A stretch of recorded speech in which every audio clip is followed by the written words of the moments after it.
So hello everyone, welcome to me another mini blog. পঞ্চমীর দিনকে দমদমের দিকে ঠাকুরগুলো দেখতে যাবো বলে বিকাল 5টার দিকে বেরিয়ে পড়েছি। হাওড়া ময়দান থেকে মেট্রো করে আমরা স্প্ল্যানেড থেকে আমরা ডাইরেক্ট বেলগাছি মেট্রো স্টেশন গেছিলাম। দেখো প্রথমে আমরা টালার কিছু একটা দেখেছিলাম, টালা ক্লাবটা আমার নাম মনে নেই, বা টালা দিয়েছিল। কিন্তু তারপরে আমরা চলে গেছিলাম টালা প্রত্যয়তে, যেটা আমার এবার মেন অ্যাট্রাকশন ছিল, কারণ অনেক দিন ধরে শুনছি নাকি টালা প্রত্যয়তে খুব সুন্দর প্যান্ডেল করে, খুব সুন্দর প্যান্ডেল করে। আমি 3-4 বছর ধরে কলকাতায় ঠাকুর দেখতে যাচ্ছি, বাট কোনো বছর দমদমের দিকে যাইনি, ফার্স্ট টাইম এলাম।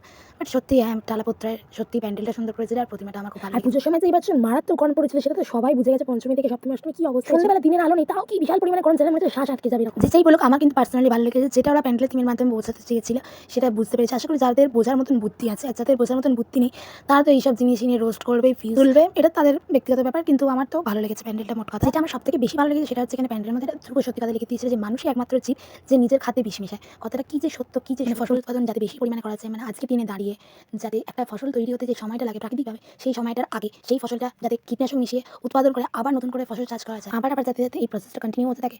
এর জন্য যে প্রচুর পরিমাণে ফসলে চাষি সবেতে যে প্রচুর পরিমাণে কীটনাশক মেশানো হচ্ছে, এটাই জাস্ট বুঝতে চাইছি সহজ কথায়। মানে এইটা যে আমাদের প্রত্যেকটা মানুষের শরীরে কতটা এফেক্ট করছে, যে প্রত্যেকটা ফসল আলু থেকে শুরু করে বিভিন্ন ফল মূল সবেতে যে প্রচুর পরিমাণে কীটনাশক ব্যবহার করা যায়, আর সেটা আমরা খাচ্ছিও।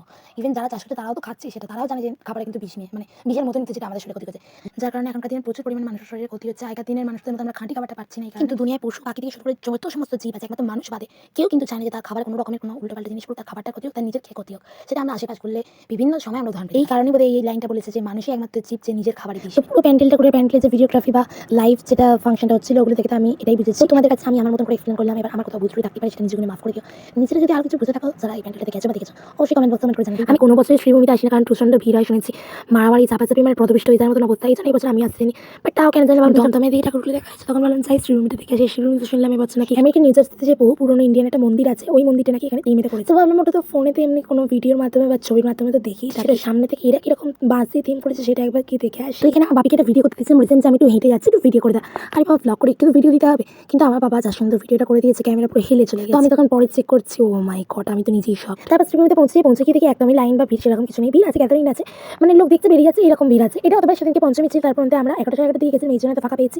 অন্যদিন হয়তো ভিড় হতো, হয়তো ওদের সেই ক্রেজটা হয়তো নেই, কি বাকি দিনগুলো ষষ্ঠী সপ্তমী অষ্টমী এগুলো হয়তো মারামারি ভিড় হবে, এটা হতে পারে। নিউ জার্সির অরিজিনাল স্বামীনারায়ণ মন্দিরের মতন এখানে করা পসিবল না, বিকজ ওটা মার্বেল স্টোন এইসব দিয়ে বানানো, আর এখানে সেটা বাঁশ কাপড় সোলার এগুলো দিয়ে বানানো হয়েছে। বাট এটার মতো সুন্দর লাগছে, চেষ্টা করছি এটার মতো সুন্দর লাগছে। ওটার মতন তো আলাদাই সুন্দর, ওটার মতন এখানে করা পসিবল না। আমার লাগছে ছোটবেলা থেকে আমাদের বাড়ির কাছাকাছি যে প্যান্ডেলগুলো হতো, তার মধ্যে একটা না একটা প্যান্ডেল এরকম এক চালের মধ্যে বেশ একটা সুন্দর মন্দির থিমের মতন করে হতো। এখন হয়তো কোথাও কোথাও আমার বাড়ির কাছাকাছি এরকম প্যান্ডেল হয়, সেগুলোর মতন দেখতে আমার কাইন্ড লাগছে। কোনো পেছনে কোনো থিম না, বেশ সুন্দর একটা মন্দির মতন, তার মধ্যে প্রবেশ করি, দুর্গামায়ের প্রতিমা বসে। আমি সেদিনকে যতগুলো দুর্গামায়ের প্রতিমা দেখেছি, তার মধ্যে এই দুর্গা প্রতিমাটা আমার সব থেকে অসম্ভব সুন্দর লেগেছে। শুধু মনে হা করে থাকছে। রুমে থেকে বেরোনোর পরে দিকে ফোনে মাত্র 2% চার্জ, তারপর খানিকক্ষণ বাদে ফোনটা সুইচ অফ হয়েছে, এই জন্য ফটোটা কন্টিনিউ করতে তোমার সে দেখাচ্ছি। তো ব্লগের তখন পর্যন্ত টাটা, বাই বাই।